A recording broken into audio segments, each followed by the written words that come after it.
This is a 2020 Chevrolet Bolt EV. This is the premier trim level, and today we're going to review it.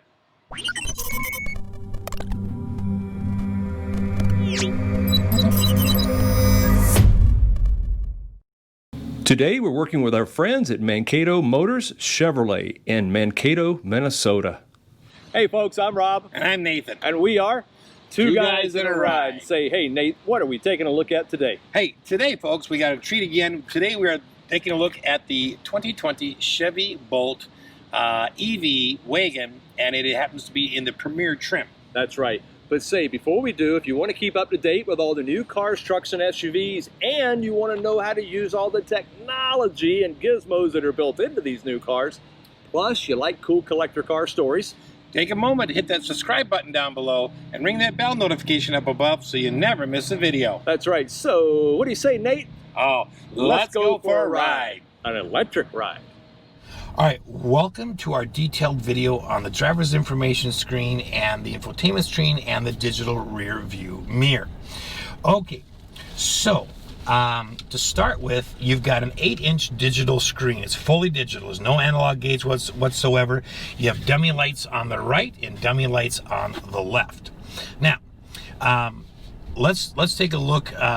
We'll come back to the screen in a minute. I want to show you the steering wheel controls, and then we'll go back to that screen. So starting on the left, you've got your cruise controls here. Now this is not dynamic radar cruise control. This is just standard cruise control. So you have your on button, and when you do that, you have a little icon that shows up on your dashboard, and then this is your cancel, just to cancel your cruise, and then you push the power button to shut off cruise again. You've got your set, your resume, and then increase or decrease your speed while you're in cruise.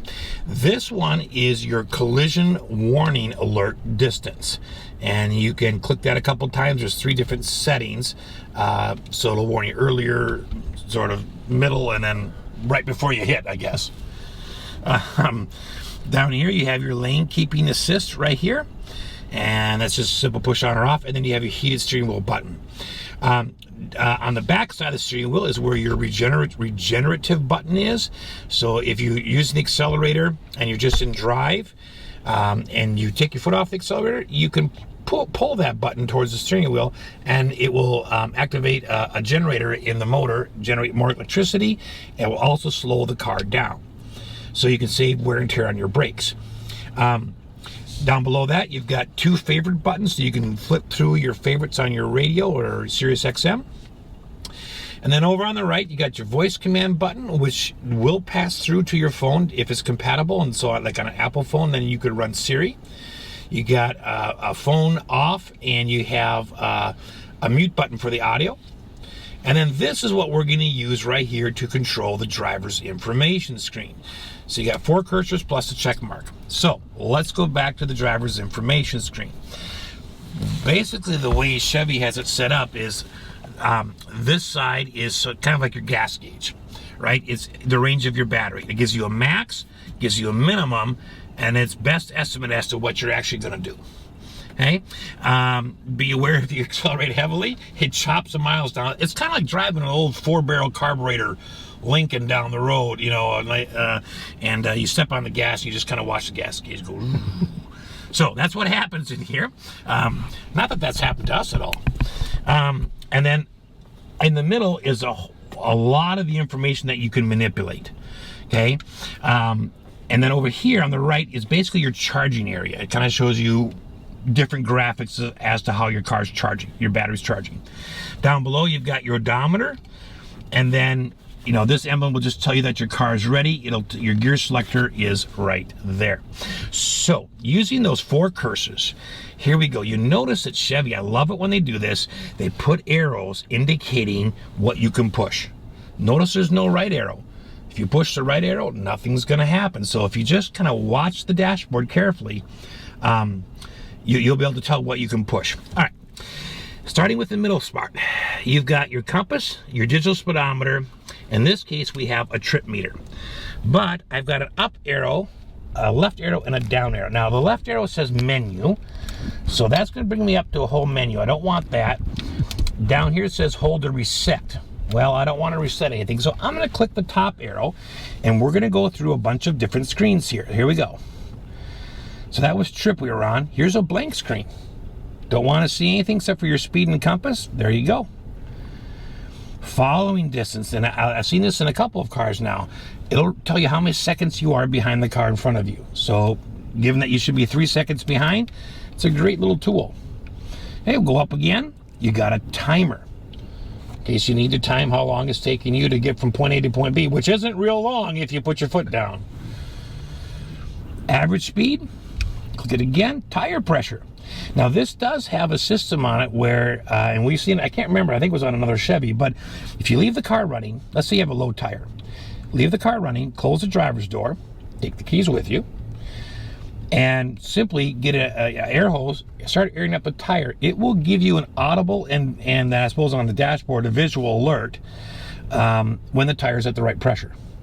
So you don't even have to have an air gauge. All right, we'll go up again, and we're back to trip. So right there, just simple up arrows, you can get through a bunch of different information right there. All right, let's go to the menu. So we're gonna press the left button right here, and you have vehicle info, audio, phone, OnStar Navigation, layout, and options. Okay, now obviously OnStar Navigation, I think there's a free trial with the car, but after that it's gonna cost you. Okay, you also have an OnStar button at the top on the roof. All right, so here we go. What we've been looking at is vehicle info. So I'm gonna go to audio, and I'm gonna click the check button. So now you notice I have an arrow up, an arrow down, and a right arrow. Okay, if I go back to the left arrow, I'm gonna go back to that same menu, and I don't wanna do that. So let's go up. Okay, it's going through the different channels. So that way you're just flicking through your channels. In this case, happens to be Sirius XM. If I click the right arrow, now I have source.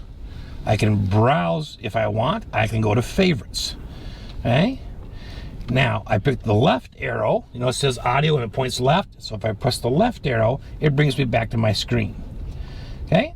So there you have it. I'm gonna go back to menu for a minute. Okay, we're gonna go down to phone. Okay, I'm gonna click on phone.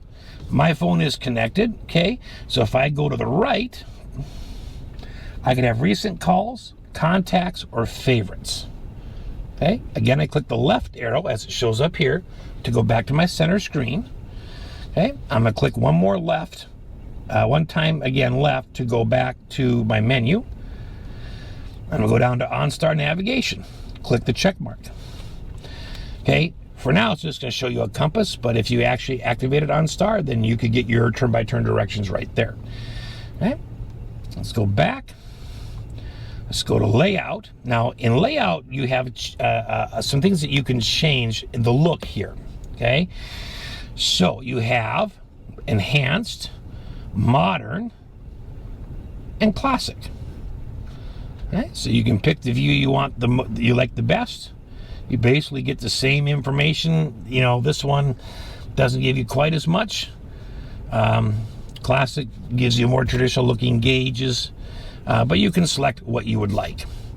And then you press the check mark to select that one. All right, let's go back here. Let's go to options. If I click here on the check mark, here's where I can change my units and things. So if I use my up arrow, you can get some information about the source code used to make the software. You can go to help. You can turn a speed warning on or off. And then you're back here now. There's also a button on the right and it says more right there. So if I click on more, this is where I can switch between US and metric just using my buttons. And if I want metric, I do that and I click the check mark button, and now I'm in kilometers. If I want to change that again, I'm going to click on the right button, go back up to metric, or US, I mean, and click the check mark button.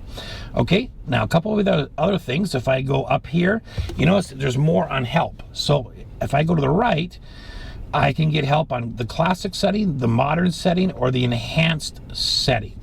So let's just pick modern. Okay, and I can have the efficiency gauge. Now it tells you what it does. So this is kind of neat. If you're curious about what is this gauge actually telling me, you think you might know, you can go and find out there. All right. I am going to click the check mark button to get rid of that window, and I am going to use my left arrow because it says help with a left arrow, and now I'm back into my screen. Okay, so lots of options you can do right within your vehicle, and a lot of them are found right in vehicle info. That's that first screen I showed you, and you just use the up and down arrows to toggle through the different things. Okay, that's the driver's information screen. Let's move over to the infotainment screen. So the Infotainment Center is powered by Bose speakers and an amplifier. So there's 6 speakers and an amplifier, 7 speakers total. All right, so the screen itself is 10.2 inches, and there are just 4 physical controls down here. Otherwise, everything is touchscreen. You got a power on off, a volume, forward and backwards, like changing radio stations or XM radio stations, or forward in Pandora or backwards, and a home button. Okay, so everything else is touchscreen. Now you notice that right here we've got our heated seats in the front.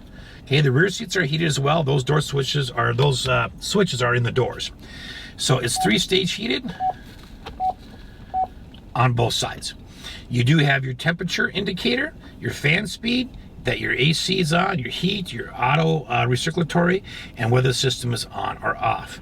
And then you have the energy button right here. And if I click that, it's going to show me a diagram of the car and show me how much battery usage I have left.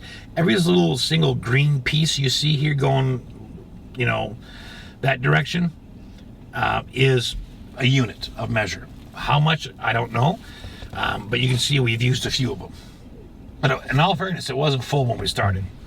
Okay, so these are kind of buttons that just stay there. Okay, so I can click on there and nothing will happen. Okay, but you can see when I set the temperature, it changes. All right, let's go to the home screen for a minute.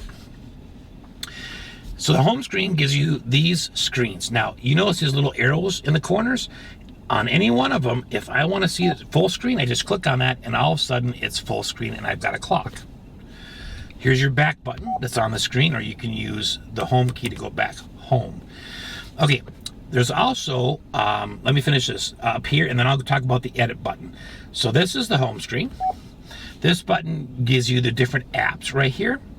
This button takes you right into your audio. This button here takes you to your camera. All right, let's go back. On the home screen, you can hit edit. If I hit edit, I can now do a standard layout, a family layout, custom layout, or an eco layout. Now the custom is you put in whatever you want for each box. Okay, these ones are pre-made. Okay, but let's just say I want eco. I just click on it, and there it is. Okay, so this one is your energy information. So this square has to do with charging. This one has to do with your audio, and this is your phone. So let's talk about this. If I want to, I'm gonna make this full screen first of all. You've got several different things you can do. You can set up the car at home to charge at a certain time when the peak hours are down, and you're not paying as much for electricity, and it will automatically turn on and turn off on its own. You can also just charge immediately. So this is charge mode. You got portable cord limit. Well, if your cord's limited 8 amps, you set it there. Okay? I can change it to 12 amps. Okay? It's just depends. So you can change that, and you can say I want immediate charging. Okay? You can say I'm gonna leave by 7 a.m. on Saturday, and you can click the edit button to change that time, and priority charging immediately up to 40%. So I really need to get power because I need to go real soon. You can set that. Okay, you can go up here and do temporary override. Okay, and so then you can just do like I want immediate charge right now, whatever I can get. Okay, you can do target charge level. Okay, current range is 170, projected range is 242. Okay, so you can change that. If your projected range is lower, or higher. So you're going to want to look at the manual on this or talk to Chevy to make sure that you're doing it. But there are lots and lots of ways to customize your charging. Now, here I can take a look at flow, which we've seen. I can take a look at the charging, which is what we just did. I can take a look at information. Okay, here's my efficiency history. Okay, I can reset it right there. And I can go to charging options. Okay, portable cord limit. Here again, display charging times, local location-based charging, departure charging, utility charging. I mean, it just goes on and on. Okay, charge cord theft alert. So, if you're worried about that, you can leave that on. So, just lots of ways they thought of to customize this for you. Okay, and then of course, you can go to help. You're going to want to spend a little time setting this up the way you want it, but the nice thing is Chevy allows you to customize it to your particular needs. Okay, so that was on the home screen, right? All right, so you realize that anything you click on here will become the full screen, right? Okay, let's go back to this button here. All right, so if my phone was plugged in and Apple CarPlay was on, that would show up in here, okay? And that's what projection is. So that's there. If you want to go straight to audio, you can go right there, and you have your tune, down, tune up buttons, and then you can dial in the number if you want. So straight tune, okay? You can start something if you want. You do have a direct source button, so you can switch between all the different sources. You do have two different USBs that can in the front here. They can also work as a media source. So if you don't have Apple CarPlay plugged in, you're not charging a phone, you can plug a USB in that has, MP3s in it. I'm not sure what all format it'll take, but you can plug that in and play it from there. Okay, if I go to settings. All right, so you can set your time and date here. I won't go into all that, but there it is. You just click on it and it would take you in and tell you how to do it. You have a rear seat reminder that just reminds you to check the rear seat before you get out of the car. Different languages, teen driver settings. That's a nice one. You can kind of do a geofence thing, and so it's perimeter guard. It lets you know, it doesn't keep the car from going, but it warns you when it does. It also gives you a driving skills report card, so you can tell if your child has been like accelerating heavy, braking hard, whatever. I wanted to set it up for Rob and leave it, but it would just say he never uses blinkers. I broke it. Okay, you can look at vehicle settings here. Now, you got climate and air quality, comfort and convenience. You can see it in it and kind of puts the numbers in the car here. It's kind of nice. Collision and detection systems, lighting, okay, power door locks and remote unlocks, okay, and this is just turns animation on or off when you're doing something. So if I go to lighting, okay, does a little animation. Okay, vehicle locator lights are on and exit lighting is off. So if I click on this, I can say exit lighting. I want exit lighting to go on for 60 seconds. So I get out of the car, my lights stay on for a little bit. So delayed headlamps is what I'm used to calling them. But then it gives you a little graphic image of what it is, and you can just press OK to accept it. There were a few more choices for time if you kept clicking the arrow. Okay, so everything works the same way. Okay, so if you want to set comfort and convenience, it's going to spin around for a minute. That's going to come back. Chime volume, auto wipe when in reverse gear. Now that one, I'm going to be nice and turn off, because you don't want your windshield wiper going when it's dry. I'll go through one more, but all the rest will work the same way. So the one I want to look at is collision and detection systems, because this is where some of your safety systems are. Forward collision system, front pedestrian detection, park assist, rear cross traffic alert, and lane change alert. Now, park assist is not auto parking. Park assist is, it's going to warn you if there's objects behind you. All right, so if I go into this one, I can turn the forward collision system off. I want alert only, or I want alert and brake. We're going to leave it right there. Front pedestrian detection. Off, alert, alert, and brake. So all of these work the same way, right? Really nicely laid out, okay? So I'm going to go back again now. Okay, you've got radio settings here. You have got, let's see, Apple CarPlay, Bluetooth. You've got Android Auto, USB Auto Launch. So when you plug a USB in, it automatically starts to load the music that you have on there if you're using that. Display settings, return to factory settings, Wi-Fi. Okay, and they all basically work the same way. Okay, so it's just really nicely laid out. All right, let's get back here and let's go to gallery. It's not something we see very often as an icon. If you have this, you can, I believe, import pictures for a background screen. Okay, that's not uncommon. I have that in my 2014. So there's OnStar services. I'm not going to click that one right now. But here's your camera. I absolutely love what Chevy does with their backup cameras. I think they maybe have one of the better systems out there. So you got your 360, and you got all these icons down here. So basically, when the orange light's lit at the top and the blue bent line is at the top, it's talking about the forward-facing camera. That's the view you have. If you click it again, the blue line shifts to the rear of the car, and you have your rear backup camera. Okay? If I press on this one, okay, now I've got front, like a top-down view, and a rear-down view. Okay? You notice the little black area underneath the car on both sides here? This is areas that the camera is not seeing. So you have to understand that. That's kind of why it's grayed out. But you can see so much with that. It's just unreal. Okay, then it uses the cameras in the side mirrors. This is looking at the front wheels. That's the right wheel, that's the left wheel. So if you're bad at getting curb rash, this is a great camera. Okay, and then here's the rear view. So rear right, rear left. These two, I'm going to go back to this one for a minute.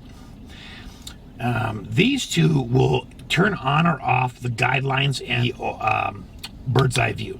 So if I take this, you notice all my grid lines disappear. Okay? And if I click this one, I get a full screen. Bird's eye has disappeared.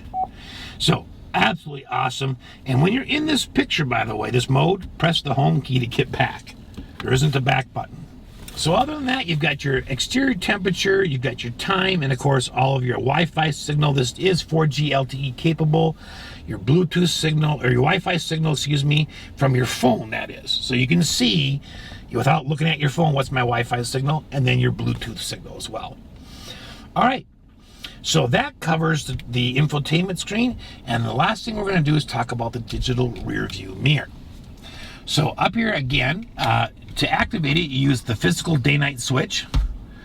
Okay, I'm going to turn this more towards the camera. Can you see, is that a better view? Yep, that was fine how it was. Oh, back here? Yeah. Okay. So, flick the day-night switch, and then underneath here you have got three buttons. One's a menu button, and the other two are like up and down, and then you can click the menu button to select. Let me show you. So, here I have brightness. So, I can make the mirror brighter or dimmer, depending if I'm driving at night or during the day. All right, I click this button again. It's got the check mark. Now I got a magnifying glass. I can zoom in or I can zoom out. All right, hit that again. I can tilt the mirror. So if it's not quite at the right angle for my height, I've got some tilting I can do. If I hit the button again, I'm back to the brightness. So quite a few ways to customize that digital rear view mirror. All right, I hope this has been helpful. Thanks for watching.